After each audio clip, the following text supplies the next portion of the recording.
Today is a special day. We are making this delicious egusi pudding. See, just thinking about it is making me hungry. So let's just get cooking.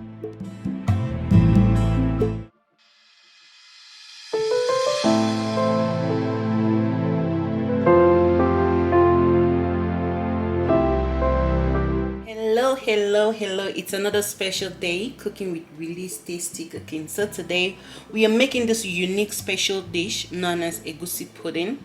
If you're coming from Cameroon, you know what I'm talking about. So I'll be using 4 cups of already grinded egusi, which is also called melon seeds. These are the seeds I'm talking about. So mine is being grinded, so I'm fortunate to have that, thanks to all my mothers and aunts who send those to me. And then I'll be using my smoked meat. I have my smoked meat. I smoked this beef myself. I got the fresh ones, and then I smoked in my oven and using my broil and my oven at the same time. And then I have some smoked fish, crayfish. I'm using 1 cup of crayfish, 2 habaneros, because egusi pudding is nothing like egusi pudding when there is no heat, even a little bit. And I'll be adding 2 eggs just to bring it together, to combine it. It's totally optional. If you don't want it, fine. And since I'm using my crayfish, I'll be adding some maggi crevette. You know, whenever I use crayfish, I always add my maggi crevette. And then I have 1 seasoning cube, a little bit, about a 1/4 cup of my vegetable oil for some shine. Egusi or melon seeds normally contains oil, but for this little shine that is gonna make it very attractive, I'm going to be adding some oil, and we'll be enjoying this with this miondo. Without taking much of your time, since our egusi is blended, we are going to be blending our crayfish, so we just start mixing. And before we blend our crayfish, we'll be putting this in the pot. I have my pot with water already boiling. Since we are boiling, this is raw, like totally raw. It takes about 1 hour 30 minutes to 2 hours to cook. So I'm going to put this to start cooking first. Okay, so to start mixing this, I will be adding the dry ingredients first. So I'm adding about 1.5 teaspoons of salt. Now we add our crayfish, and then you want to add the seasoning cubes. So first I'll be adding the maggi crevette.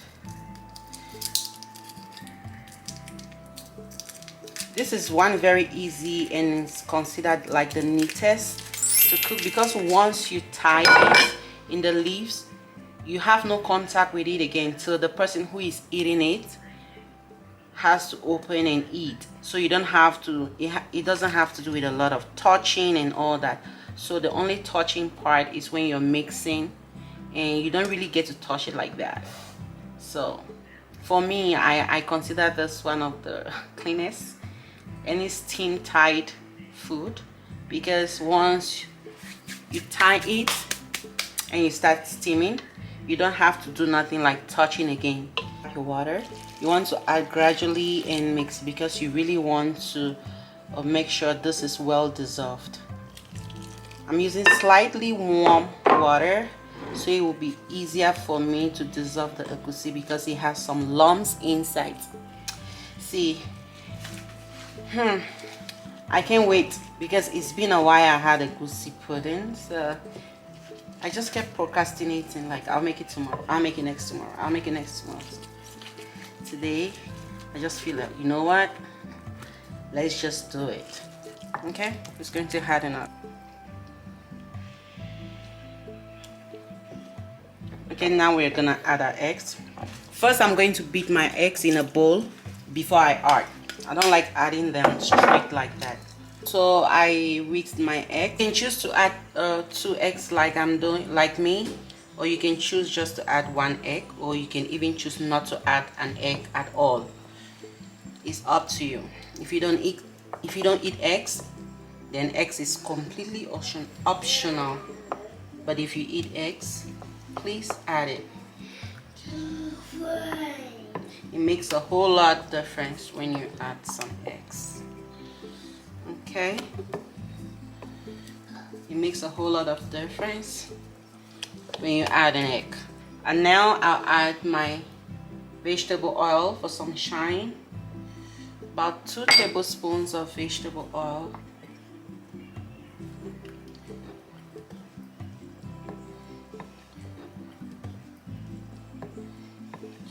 some little shine. You know egusi contains oil, so that's why you don't see me putting a lot. Putting just that little bit, a 1/4 cup for some shine. And now since everything is being tasted and everything is ready, and now that everything is added, I'm going to add my proteins. So first I add my smoked meat, and then I add my fish. You can decide to boil the meat or the fish first and then use the broth, but since mine, like I smoked it, it was cooked, it was first baked and then broiled, and it's so cooked, and it's gonna be cooking again in here for over an hour, 30 minutes to 2 hours. So I didn't see the need to boil it again, but you can boil it. Okay, so to tie my egusi, I'll be using some banana leaves. I got this from the Asian store, and then I left it under the sun, like I sun it for about 2 hours, so it will be easier for me to work with. But you can use the foil, aluminum foil, if you don't have access to this one, but I'll want to insist that you check on the Asian store. But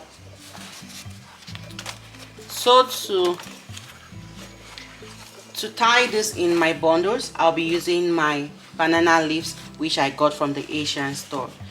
These are frozen. I got them frozen, but they have both fresh and the frozen ones. But if you go to the Asian store, they always have them in stock. Try checking on the Asian stores for those separate. So while tying, I want to make sure I have beef and some fish in every bundle. Not too big bundles because you don't want the leaves to get small. And I'm fortunate a lot, and fortunately for me, since I'm having the bobolo, I had to take some ropes off the bobolo in order to tie my bundles. So you see, these are my bundles. These are the leaves, the ropes I got from the Mignondo. So I'll just tie them. Don't want to overuse the rope because I still have a long way to go and I don't have too many ropes. You want to make sure you tie them in a way that water cannot get in and they can loosen up while in the pot. You really want to tie them very well.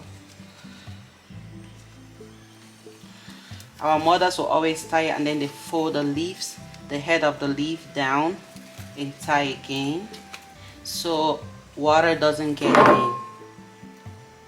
Okay?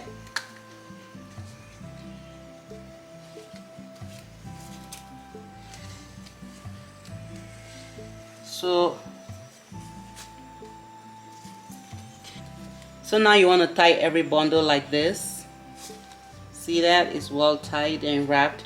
So I'm going to be setting them aside till I completely tie every bundle, and then I'll place them at once in the already heated and boiling water. Another way of tying this is like the long way, like the tie kwakoko. You want to bring both sides and then fold them inward like this. I don't know if you can see what I'm doing. You see? Like that. And then you fold it the other way, you bend the other side, and then you want to shake like that so you can go down. It's just like cocky corn. And then you want to fold the other side. I always like to bend it first, before I bend the other way, sealed so no water can get in. Like this is another way of tying it, like that. You see? And then you just place it in the pot with the rough side facing downward.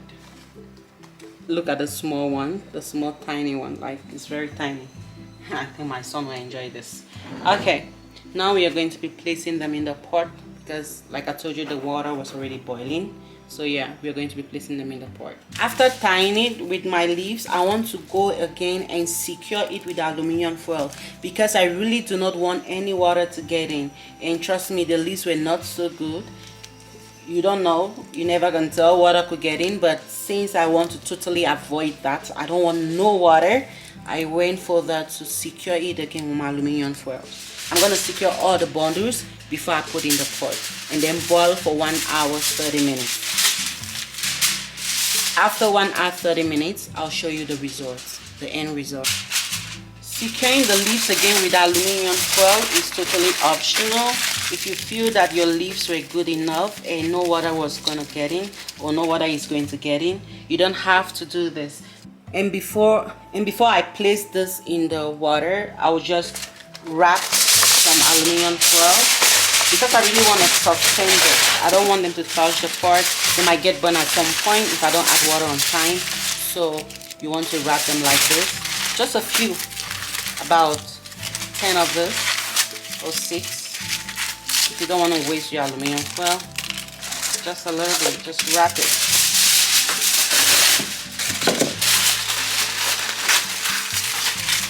Then I'll just throw them in the pot. Or if you have like potatoes sitting around that you don't want to use them again, you can do that. Or you can still boil the potatoes and use them.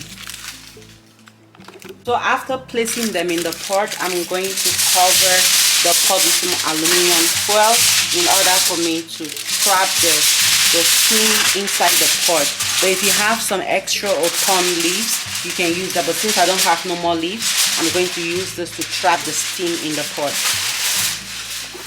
Okay, family, so our egusi pudding is ready. We are going to use a knife to cut the ropes we used in tying. Oh my gee, kind of spilled out already a little bit. Ooh, it's still very hot.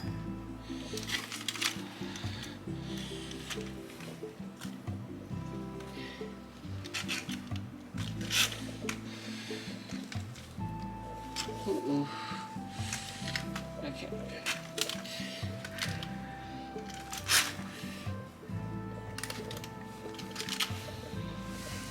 Look at this bundle.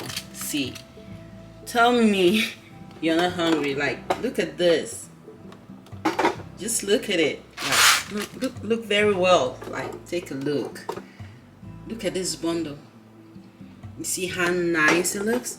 I'm just gonna pick it like that and put it on my plate. Look at this. Look at this goodness. And just place it on our plate. It doesn't just look good, it tastes delicious and amazing. Look at that.